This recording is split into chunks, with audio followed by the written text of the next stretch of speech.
Hello friends, welcome to सफलता मंत्र। दोस्तों, यूपी टेट, सी टेट और सुपर टेट की तैयारी के लिए आपके लिए डेली अलग अलग क्लासेस, अलग अलग सब्जेक्ट के नोट्स लेकर आते रहते हैं।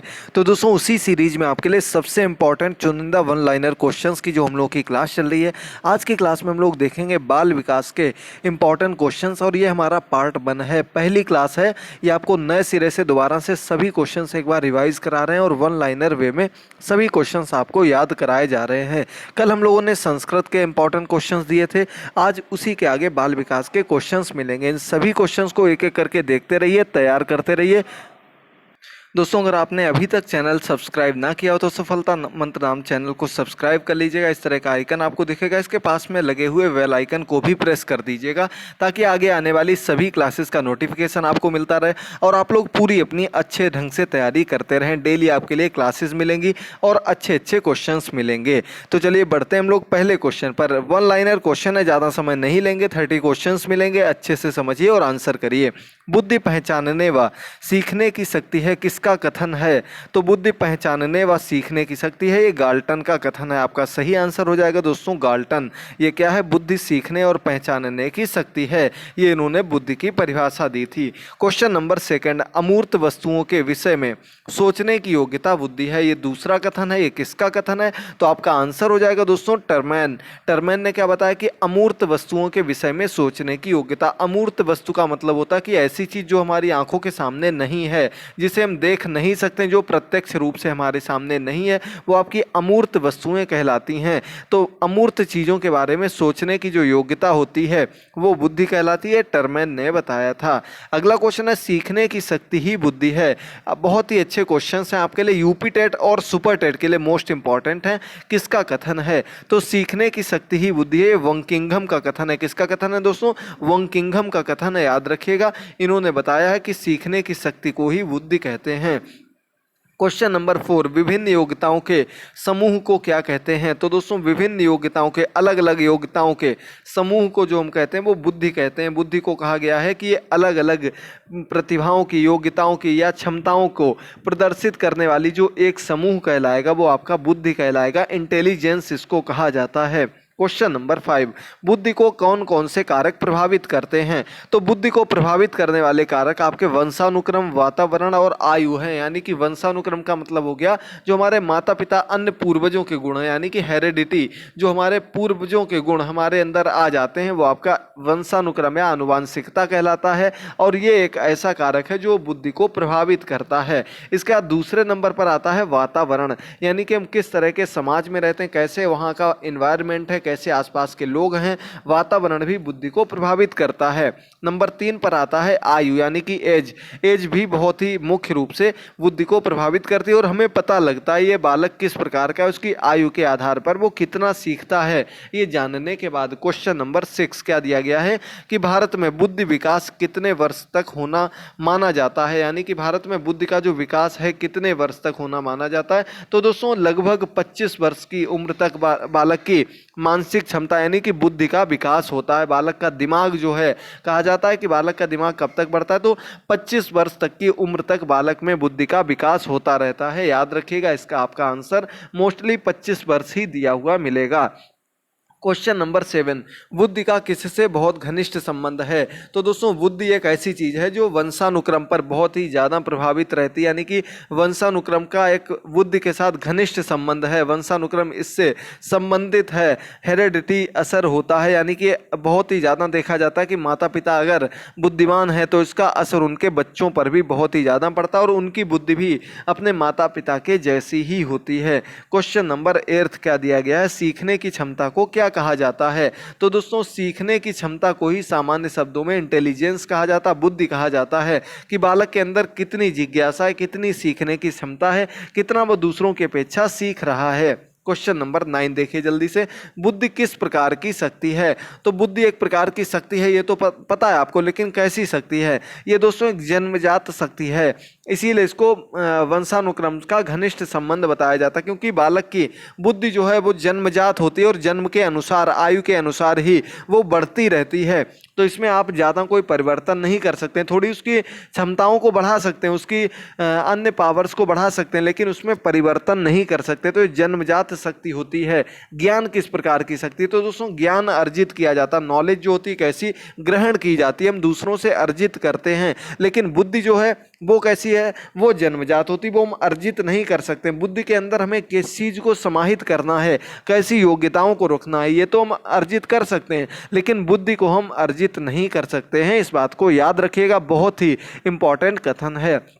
अगला क्वेश्चन नंबर 11 क्या दिया गया? बहुतत्व बुद्धि के सिद्धांत के प्रतिपादक कौन है? बहुतत्व बुद्धि के सिद्धांत के प्रतिपादक हैं दोस्तों थॉर्नडाइक। बुद्धि के अलग अलग सिद्धांत आपको पहले भी पढ़ा चुके हैं और जल्द ही आपके लिए सुपर टेट, सी टेट और यूपी टेट के लिए एक साथ बाल विकास की चैप्टर वाइज क्लासेस लेकर आ रहे हैं। जैसे ही आप लोगों का सपोर्ट मिलना प्रारंभ हो जाएगा, क्लासेस के व्यूज़ बढ़ने लगेंगे, तुरंत आपके लिए बाल विकास की एक डेली क्लास आएगी और पूरे आपके लगभग 30 से 40 चैप्टर्स में सब कुछ खत्म कर दिया जाएगा। आप लोग जरूर देखेगा, इसका आपका आंसर हो जाएगा थॉर्नडाइक। अगला क्वेश्चन है, थॉर्नडाइक ने बुद्धि को कितने भागों में बांटा है? अलग अलग मनोवैज्ञानिकों ने बुद्धि को, व्यक्तित्व को अपने अपने रूप में बांटा है। तो थॉर्नडाइक ने बुद्धि को अलग अलग रूप में बांटा है। अलग अलग भाग बताएं तो इसमें आपका एक सामाजिक है, दूसरा स्थूल है और तीसरा अमूर्त है। ये 3 प्रकार की बुद्धि थॉर्नडाइक ने बताई थी। जब आपको चैप्टर वाइज पढ़ाया जाएगा तब आप लोग को ये डीपली एक एक करके सब कुछ रिवाइज कराएंगे, पढ़ाएंगे। तो आप लोग चैनल को सब्सक्राइब कर लीजिएगा और नीचे दोस्तों टेलीग्राम का लिंक दिया गया, वहां पर आप लोग जरूर जुड़िएगा। सभी क्लासेस के पीडीएफ आपको वहां मिलते रहेंगे और लिंक वगैरह भी शेयर करते रहेंगे। पुरानी इंपॉर्टेंट क्लासेस के लिंक भी आपको वहां पर शेयर करते रहते हैं। अगला क्वेश्चन है, कैटल ने बुद्धि के कितने तत्व बताए हैं? तो दोस्तों कैटल ने बुद्धि के जो तत्व बताए मुख्य रूप से 2 तत्व बताए थे आरबी कैटल ने, और इन्होंने तरल ठोस बुद्धि का सिद्धांत दिया था। एक निश्चित बुद्धि और एक अनिश्चित बुद्धि, ये 2 प्रकार की क्रिस्टलाइज मॉडल जो कहा जाता है बुद्धि का, वो आरबी कैटल ने ही दिया था। याद रखिएगा। क्वेश्चन नंबर 14 क्या आपका निश्चित व अनिश्चित बुद्धि से कैटल ने बुद्धि को किससे व्यक्त किया था? तो निश्चित बुद्धि एक हो गई, दूसरी अनिश्चित बुद्धि हो गई।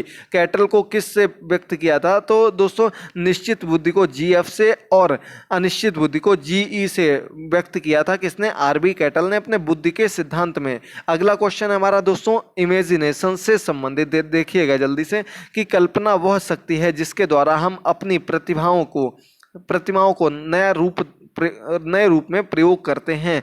यानी कि हम जब किसी चीज़ के बारे में कोई नई ढंग से सोचते हैं, वो हमारे पास ना होते हुए भी किसी चीज़ के बारे में सोचना, उसके नए रूप की प्रतिमा का निर्माण कर लेना, क्या कहलाता है? इमेजिनेशन कहलाता है, कल्पना कहलाता है। ये रायवर्न ने बताया था। रायवर्न का कथन है, आप लोगों को याद रखना है। अगला क्वेश्चन है, एक सत्तात्मक सिद्धांत को हम अन्य किस नाम से जानते हैं? एक सत्तात्मक को हम एक खंड सिद्धांत के नाम से भी जानते हैं, यानी कि जिसमें सिर्फ बुद्धि को एक ही प्रकार से एक खंड के रूप में, यानी कि ये इसे हम टुकड़ों में नहीं बांट सकते, इस रूप में बात करते हैं तो वो आपके एक खंड सिद्धांत के अंतर्गत आ जाता है। अगला 17 नंबर क्वेश्चन है, कई योग्यताओं के समूह को बुद्धि किसने कहा है? तो दोस्तों कई योग्यताओं के समूह को बुद्धि थॉर्नडाइक ने बताया है। थॉर्नडाइक का सिद्धांत है कि बुद्धि जो है कई योग्यताओं का समूह है। क्वेश्चन दूसरे रूप में पूछ दिया गया, आप लोग कंफ्यूज मत होइएगा। साथ ही साथ दोस्तों आपको बता दें, संस्कृत की क्लासेज आपको जो सबसे ज़्यादा पसंद आई थी, आपके लिए दोबारा से स्टार्ट कर दी गई थी। हम लोगों की पहली संस्कृत की क्लास जो हुई है वो कल संपन्न हो गई है। उम्मीद करते हैं आप लोगों ने जरूर क्लास देखी होगी। इसके अलावा कुछ अन्य पुरानी इंपॉर्टेंट क्लासेस के लिंक भी नीचे दिए गए, प्लेलिस्ट का लिंक भी दिया गया है। अगर आपको कोई भी डाउट लगता है या आपको अगर क्लास पसंद आती है, उन सभी लोगों को जरूर कमेंट करना है। पिछली क्लास के सभी लोगों का बहुत बहुत धन्यवाद। आप लोगों का सपोर्ट देखते हुए आप लोगों ने जो कमेंट किए थे उसके लिए आप लोगों का बहुत बहुत धन्यवाद। अगला 18 नंबर क्वेश्चन है, सम्मिलित सिद्धांत का प्रतिपादक कौन है? तो दोस्तों सम्मिलित सिद्धांत के प्रतिपादक हैं गिलफोर्ड। गिलफोर्ड भी कहते हैं इनको, गिलफोर्ड भी कहा जाता है। जैसे जैसे मनोविज्ञान में आगे बढ़ेंगे आपको ये सभी नाम बहुत ही सुनने वाले और इम्पॉर्टेंट लगने लगेंगे। अगला, गिलफोर्ड ने बुद्धि को क्या माना है? तो दोस्तों संरचना प्रतिमान के रूप में माना। संरचना प्रतिमान के सिद्धांत के रूप में भी गिलफोर्ड का सिद्धांत जाना जाता है। अगला क्वेश्चन भी हमारा इससे ही संबंधित है, संरचना प्रतिमान के कितने आयाम हैं? तो दोस्तों दोस्तों गिलफोर्ड ने इस सिद्धांत के अंतर्गत अलग अलग आयाम बताए हैं संरचना प्रतिमान के।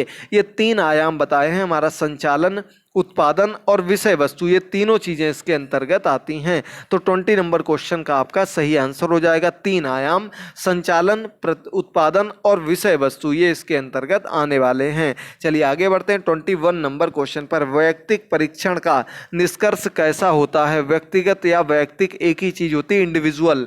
जो हमारा इंडिविजुअल परीक्षण होता है तो ये इसका जो रिजल्ट निकल कर आता है वो कैसा होगा? तो दोस्तों आपको बता दें कि जब इंडिविजुअल परीक्षण किया जाता है तो वो आपका अधिक प्रमाणित होता है और अधिक विश्वसनीय माना जाता है, अधिक प्रमाणिक और विश्वसनीय माना जाता है, याद रखिएगा।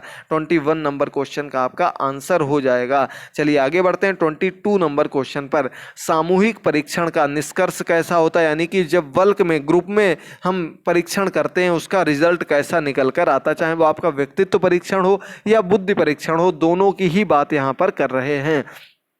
तो सामूहिक परीक्षण कम प्रमाणित और कम विश्वसनीय होता, क्योंकि वहाँ लोगों की संख्या अधिक होती है और परीक्षण अच्छे ढंग से नहीं हो पाता है, बस इसमें समय कम लगता है, ये इसकी एक बचत होती है, याद रखना है आपको। अगला 23 नंबर क्वेश्चन है, वैयक्तिक परीक्षण किसके लिए उपयोगी होता है? तो इंडिविजुअल या व्यक्तिगत परीक्षण जो होता है ये छोटे बच्चों के लिए अधिक लाभकारी माना जाता है, क्योंकि छोटे बच्चे को बेसिक लेवल से जब हम किसी चीज़ के बारे में कुछ पढ़ाते हैं तो उनकी कमियों को जानना ज़्यादा जरूरी होता है। तो इसके लिए छोटे बच्चों के लिए व्यक्तिगत परीक्षण उपयोगी माना जाता है, लाभकारी सिद्ध होता है। अगला 24 नंबर क्वेश्चन है, सामूहिक परीक्षण किसके लिए उपयोगी है? तो बड़े बालकों के लिए या कह सकते हैं वयस्कों के लिए, एडल्ट के लिए सामूहिक परीक्षण जो किए जाते हैं, जो हमारे ग्रुप टेस्ट होते हैं वो इम्पॉर्टेंट माने जाते हैं, अच्छे माने जाते हैं। आपने देखे होंगे जितने भी एग्ज़ाम्स होते हैं, चाहे आपका कोई भी एक एग्ज़ाम रख लें, किसी कॉम्पिटेटिव एग्ज़ाम को रख लें या फिर किसी भी प्रकार के एग्ज़ाम को रख लें, वो आपका सामूहिक परीक्षण ही होता है। और इसमें आपकी कॉपियाँ जो हैं मुख्य रूप से कंप्यूटर बेस्ड चेक होती हैं, OMR बेस्ड होती हैं। तो ये बड़े बालकों या वयस्कों के लिए उपयोगी माना जाता है। अगला क्वेश्चन है 25 नंबर क्वेश्चन, किसने हिंदुस्तानी विनय परीक्षण का प्रकाशन किया? तो विनय परीक्षण दोस्तों बुद्धि से संबंधित परीक्षण था और हिंदुस्तानी विनय परीक्षण उससे ही मिलता जुलता एक इंडियन के द्वारा किया गया बुद्धि परीक्षण था। इसका जो प्रकाशन किया डॉक्टर CH राइस ने 1922 में किया था, हिंदुस्तानी विनय परीक्षण का प्रकाशन, याद रखिएगा। दोस्तों क्लास के एंड में आपको एक क्वेश्चन दिया जाएगा, उसका आंसर आप लोगों को अधिक से अधिक संख्या में कमेंट बॉक्स में जरूर करना, जिसके आंसर सही होंगे उनके नाम नेक्स्ट क्लास में बताए जाएंगे। अगला क्वेश्चन है 26 नंबर क्वेश्चन, हिंदुस्तानी विनय परीक्षण किस पर आधारित था? तो दोस्तों हिंदुस्तानी विनय परीक्षण परीक्षाओं का संशोधित रूप था, यानी कि विनय परीक्षण का एक प्रकार से संशोधित रूप एग्जाम्स में चेंजेस करके लाया गया था। अगला 27 नंबर क्वेश्चन है, शाब्दिक समूह परीक्षण व प्रारंभिक वर्गीकरण परीक्षण कब प्रकाश में आए? तो ये 1927 में डॉक्टर जे मोरे के द्वारा आए थे, मोरे के नाम से भी इनको केवल जाना जाता। 1927 में शाब्दिक यानी कि जो हमारा लिखित परीक्षण था एक प्रकार से,